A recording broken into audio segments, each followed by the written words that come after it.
Assalamualaikum warahmatullahi ta'ala wabarakatuh. Nama saya Huzaifah bin Hamdan, BQ25110164. Seterusnya saya akan membentangkan dapatan kajian yang seterusnya, yaitu akar gunung dan prinsip keseimbangan isotasi.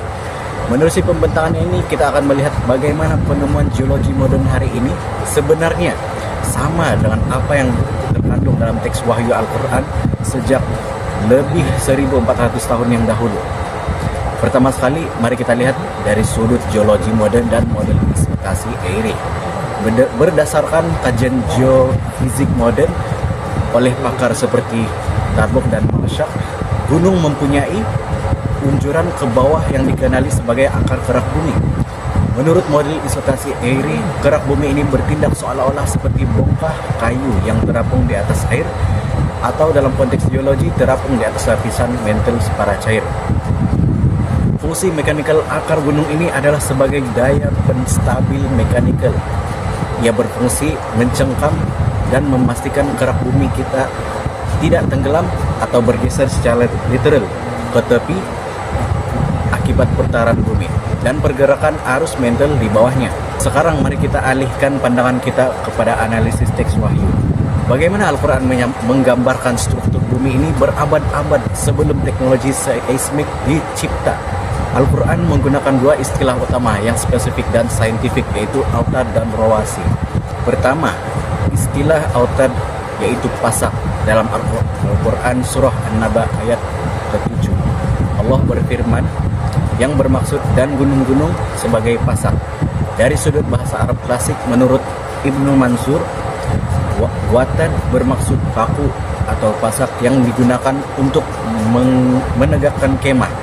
Pasak kemah mestilah mempunyai bahagian yang tertanam jauh lebih dalam ke dalam tanah berbanding bahagian yang muncul di permukaan untuk menahan angin. Gambaran ini sangat selaras secara literal dengan konsep akar kerak bumi dalam sains geologi modern. Kedua, istilah rawasi yakni penstabil dalam surah An-Nahl ayat ke-15.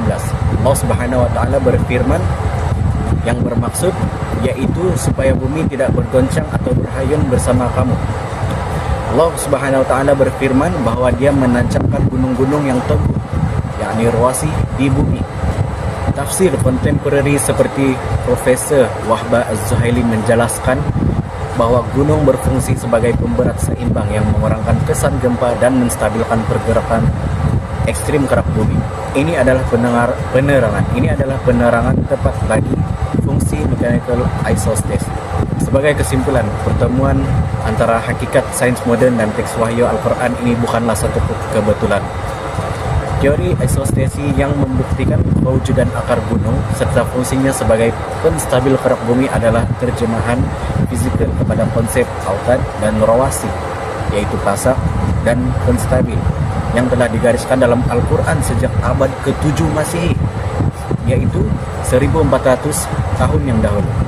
Penemuan ini sekaligus membuktikan kebenaran mukjizat Al-Quran yang mendahului zaman saintifik barat selama berabad-abad. Bumi ini telah direka bentuk dengan mekanikal yang amat jitu untuk membolehkan kita hidup dengan tenang di atasnya. Sekian sahaja dari pembentangan saya. Assalamualaikum warahmatullahi ta'ala wabarakatuh. Assalamualaikum warahmatullahi wabarakatuh. Saya Ahmad Daniel Sofi bin Saiful Bahri, nombor metrik BQ25110110. Di sini saya ingin membentangkan dapatan kajian saya mengenai gunung sebagai pasak bumi, kajian geologi dan tafsiran Al-Quran. Okey, di sini dapatan saya ialah kajian saintifik antara istilah rawasi dan kitaran air khas. Okey, mari kita lihat tentang rawasi. Perkataan rawasi berasal daripada perkataan bahasa Arab, iaitu merujuk kepada gunung ganang yang berfungsi sebagai pasak bumi. Di dalam Al-Quran terdapat sebanyak 9 kali bagi menggambarkan kehebatan ciptaan Allah Subhanahu wa taala dalam menstabilkan semua kehidupan di atas muka bumi ini. Seperti mana firman Allah Subhanahu wa taala dalam surah Al-Anbiya ayat 31. Bismillahirrahmanirrahim. Waj'alna fil ardi rusiya'an tamidu bihum waj'alna fiha fijajan subulan la'allahum yahtadun. Okey, mari kita pergi kepada proses kitaran air kaitannya dengan ayat Al-Quran, tafsiran Al-Quran. Baiklah, proses yang pertama ialah gunung sebagai pembentukan awan dan hujan, yang di mana kesan orografik atau lebih mudah difahami lagi kaedah memerangkap hujan. Seperti mana firman Allah Subhanahu wa taala dalam surah Al-Mursalat ayat 27, Bismillahirrahmanirrahim, waja'alna fiha rawasiya shamihatan wa asqainakum ma'in furta. Ayat ini menerangkan bahawa Allah Subhanahu wa taala mengingatkan manusia akan nikmat air tawar yang dianugerahkan dan diminum setiap hari. Mari kita pergi kepada proses yang kedua. Okey, proses yang kedua ialah proses infiltrasi dan perkolasi. Infiltrasi membawa maksud satu proses awal masuknya air ke dalam tanah, manakala perkolasi ialah pergerakan air lebih dalam hingga ke dalam tanah.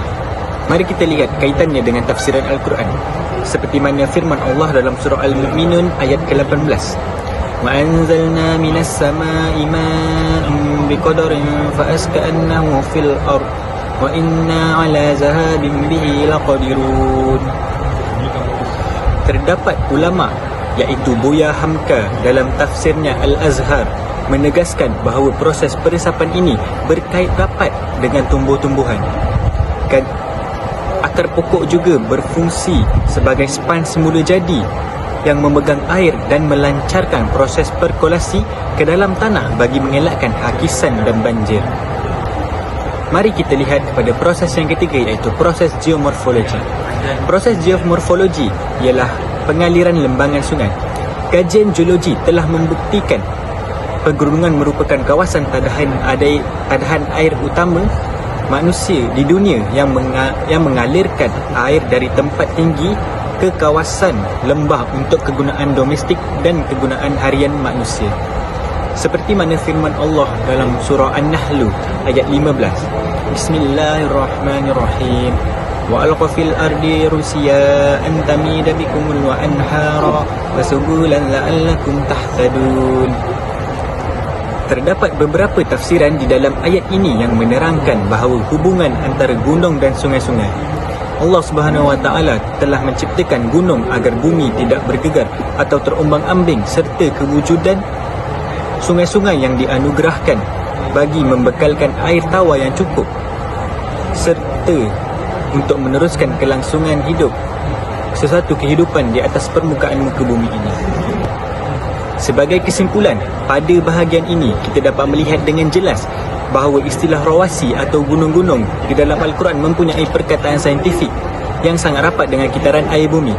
Gunung bukan sahaja berfungsi secara mekanikal sebagai pasak untuk menstabilkan bumi daripada bergoncang, tetapi ia juga memegang peranan hidrologi yang kritikal. Bermula daripada memerangkap hujan secara orografik, menapis air ke dalam tanah sehinggalah mengalirkannya melalui sungai-sungai. Ini membuktikan betapa hebatnya aturan Allah Subhanahu wa taala yang mengintegrasikan fungsi geologi dan hidrologi demi kelangsungan kehidupan manusia. Syukran. Assalamualaikum warahmatullahi wabarakatuh. Nama saya Iqbal Hakim bin Aniza, nombor metrik PQ25110030. Hari ini saya akan bentangkan tentang peranan gunung dalam kajian litosfera. Litosfera merupakan lapisan luar bumi yang kejal merangkumi kerak dan mantel atas sedalam 60 hingga 100 km, di mana kestabilan strukturnya amat bergantung kepada kewujudan gunung ganang melalui prinsip isostasi, iaitu satu keadaan keseimbangan ideal di mana kerak bumi bertindak seolah-olah terapung di atas lapisan mantel yang lebih tumpat, lemah dan plastis yang dikenali sebagai astenosfera. Melalui prinsip ini, gunung bukan sekadar tonjolan di permukaan, malah mempunyai akar yang menghunjam jauh ke dalam mantel untuk mengimbangi beratnya, bertindak sebagai pasak geologi yang memelihara bumi daripada mudah bergoyang, iaitu sebuah fakta saintifik yang amat luar biasa kerana ia selari dengan mukjizat wahyu Allah Subhanahu wa taala dalam surah An-Naba ayat ke-7 yang menyebut gunung sebagai autada atau pancang pasak, serta surah An-Nahl ayat 15 yang menjelaskan fungsi gunung ganang bagi menetapkan bumi agar tidak menghayun-hayunkan manusia. Dinamika litosfera ini terus digerakkan secara perlahan oleh plak tektonik akibat arus perolakan haba mental yang boleh kita fahami dengan mudah melalui analogi biskut Oreo, di mana biskut coklat atas mewakili plak tektonik, krim putih mewakili astenosfera yang boleh mengalir, dan biskut bawah adalah bahagian dalam bumi yang pegut. Pergerakan plak yang hanya beberapa sentimeter setahun ini terbahagi kepada 3 sempadan utama. Pertama ialah sempadan konvergen atau pertembungan yang meremukkan kerak bumi menjadi banjaran gunung tinggi, seperti perbentukan banjaran Himalaya hasil pertembungan India dan Asia sekitar 55 juta tahun lalu. Kedua ialah sempadan divergen. Sempadan divergen ialah hasil perpisahan di mana kerak bumi merekah, memancutkan magma panas yang membeku pantas di dasar laut yang sejuk dan membina garisan gunung berapi di bawah air.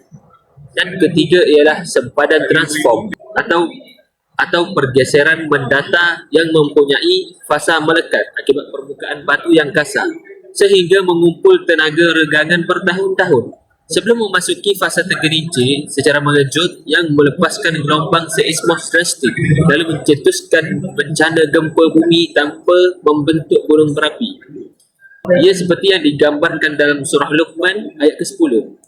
Kesemua aktiviti tektonik dan tarikan graviti ini akhirnya mewujudkan pengagihan tekanan dalam litosfera melalui 3 jenis tekanan utama, iaitu tekanan mampatan yang membentuk gunung, tegangan yang menghasilkan rekahan dan sasar, serta tekanan licin yang sering dikaitkan dengan gempa bumi. Pada akhirnya, gabungan dinamika geologi, mekanisme isotasi dan pengagihan tekanan overburden yang stabil ini saling berinteraksi secara harmoni bagi membentuk keseimbangan geologi dan ekologi, bagi memastikan struktur fizikal bumi kekal utuh sekaligus menyediakan sebuah ekosistem yang selamat, seimbang dan lestari demi kelangsungan seluruh makhluk dan hidupan yang mendiami bumi yang bertuah ini. Sekian, terima kasih. Assalamualaikum warahmatullahi wabarakatuh. Saya Muhammad Adad bin Sofi, Laboratory BQ 25110001. Ini saya akan menentukan tajukannya saya berkaitan teori orogenisis dan prinsip pembentukan banjaran gunung. Definisi orogenisis merujuk kepada proses pembentukan gunung atau pegunungan melalui tindakan geologi seperti pengangkatan, lipatan dan patahan pada kerak bumi. Cara berlaku orogenisis: pertama, subduksi, yang kedua, tabrakan benua, dan yang ketiga, lipatan, dan yang keempat ialah patahan.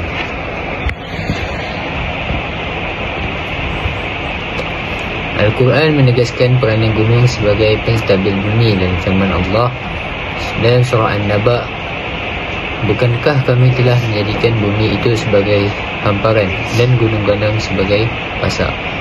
Ayat ini menggambarkan gunung sebagai pasak yang mengukuhkan keseimbangan bumi.